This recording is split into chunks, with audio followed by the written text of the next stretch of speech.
ఓం వాగర్ధావ సంపృక్తో వాగర్ధ ప్రతిపత్తయే జగతః పితరౌ వందే పార్వతీ పరమేశ్వరౌ. శివాయ గురవే నమః. ఆదిత్యాది నవగ్రహ దేవత పరబ్రహ్మణే నమో నమః. ప్రేక్షకులందరికీ కూడా శుభస్వాగతం.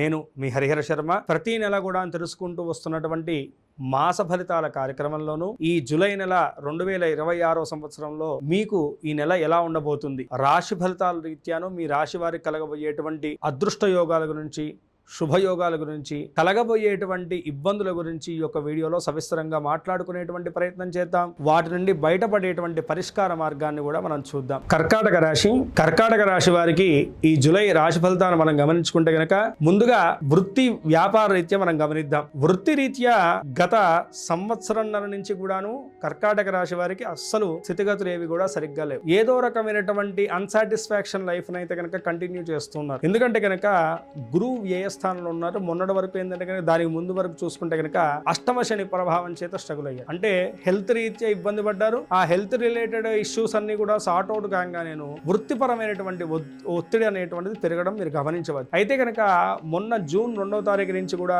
గురుగ్రహ సంచారం అనేటువంటిది మారడం వల్ల కొంత మేరకు, అంటే అక్కడ 100% అస్సలు అనుకూలం లేనటువంటి స్థితిని కొంత మేరకు మీకు ఆ ప్రభావం అయితే కనుక తగ్గుముఖం పట్టిందనే చెప్పుకోవచ్చు. అయినప్పటికీ కూడాను వృత్తిపరమైనటువంటి సవాళ్ళను అయితే కనుక ఖచ్చితంగా ఎదుర్కోవాల్సినటువంటి పరిస్థితి ఇంకా కర్కాటక రాశి వారి ముందు ఉన్నది అని చెప్పేసి ఇక్కడ సుస్పష్టంగా చెప్పడం జరుగుతుంది. ఎందుకంటే కనుక లగ్నస్థానంలోనూ 4 గ్రహాలు ఇక్కడ కలవబోతున్నాయి. శుక్రుడు, సూర్యుడు, బుధుడు, గురువు. ఈ 4 గ్రహ సంచారం అనేటువంటిది కీలకమైనటువంటి మార్పులను ఈ నెలలో తెచ్చిపెట్టబోతున్నది అని చెప్పేసి చెప్పుకోవాలి. ముందుగా వృత్తి రీత్యా మనం చూసుకుంటే కనుక ఏదైతే కనుక ఇన్ని రోజులు ఒక ఆపర్చునిటీ వస్తే చాలు, నా టాలెంట్ నేను నిరూపించుకోగలను అని చెప్పేసి ఎదురు చూస్తున్నటువంటి వాళ్ళు ఉన్నారు. అలాంటి వాళ్ళకి ఒక్క చిన్న ఆపర్చునిటీ వస్తే చాలు, నా టాలెంట్ చూపించుకుందాం అనేటువంటి ప్రయత్నం చేస్తున్నటువంటి వారికి ఈ నెలలో అయితే కనుక మీరు అవకాశమే కాదు, మీకు సవాళ్లే వస్తాయి. ఖచ్చితమైనటువంటి మీరు ఆ సవాళ్లను ఎదుర్కొనేసి మీ టాలెంట్ ని చూపెట్టుకోగలిగితే కనుక ఖచ్చితంగా మీరు వృత్తి రీత్యా మంచి ఎదుగుదలను అయితే కనుక పొందగలుగుతారని చెప్పేసి చెప్పుకోవాలి. వ్యాపారస్తులు అయితే కనుక ఈ సమయంలో ఏంటంటే కనుక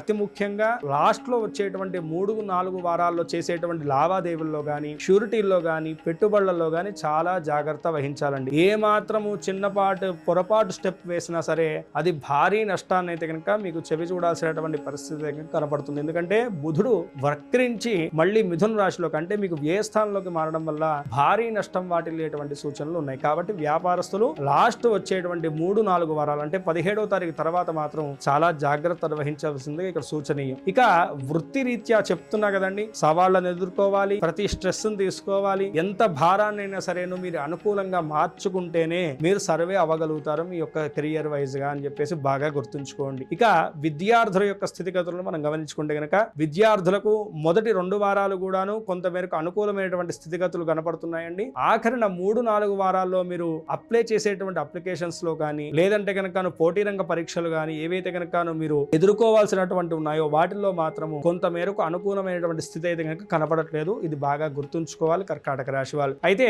విదేశీ విద్య, విదేశీయానం గురించి ప్రయత్నం చేస్తున్నటువంటి వారికి కూడాను అంతగా అనుకూలం లేనటువంటి కాలం. ఈ సమయంలో అనవసరంగా డబ్బును ఖర్చు పెట్టేసి మోసపోయి డబ్బు నష్టపోవడమే తప్ప మీకు ప్రతిఫలం అయితే కనుక కనపడేటువంటి సూచనలు కనపడట్లేదు. కొంత మేరకు ఆగడం మంచిది కర్కాటక రాశి వాళ్ళు. ఎవరైతే కనుక విదేశీయానం చేద్దాం అనుకుంటున్నారో, విదేశీ ఉద్యోగ ప్రయత్నాలు చేస్తున్నారో, విదేశీ విద్యా ప్రయత్నాలు చేస్తున్నారో, అంటే అబ్రాడ్ లోను కాలేజ్ లో చేద్దాం అనుకుంటున్నారు, యూనివర్సిటీలో అప్లికేషన్ పెడదాం అనుకుంటున్నారు, ఇట్లాంటి వాళ్ళు కొంత మేరకు ఆగడం చాలా మంచిది. ఇక కుటుంబ వ్యవస్థ రీత్యా మనం చూసుకుంటే గనక మునపటి ఉన్నటువంటి చికాకులు అయితే కనుక ఖచ్చితంగా కొంత మేరకు తగ్గుతాయండి. అతి ముఖ్యంగా భార్యాభర్తల్లో మధ్యలో ఉన్నటువంటి గొడవలు ఏవైతే ఉన్నాయో వాటి నుంచి అయితే కనుక ఖచ్చితంగా కొంత మేరకు ఉపశమనం లభిస్తుంది. కానీ భార్యాభర్తల మధ్య కొంత మేరకు ఎడబాటు, దూరం వాటిల్లేటువంటి సూచనలు ఉన్నాయి. కాబట్టి ఈ విషయాన్ని బాగా గమనించండి. అయితే కుటుంబం వ్యక్తుల యొక్క అనారోగ్య సమస్యలు మాత్రము కొంత మేరకు ఇంటి యజమాని మాత్రం కొంత మేరకు ఇబ్బంది పెట్టేటువంటి సూచనలు కనపడుతున్నాయి. మీకు మీ పరంగా మనం చూసుకుంటే కనుక ఏవైతే కనుక ఇష్యూస్ ఉన్నాయో, అంటే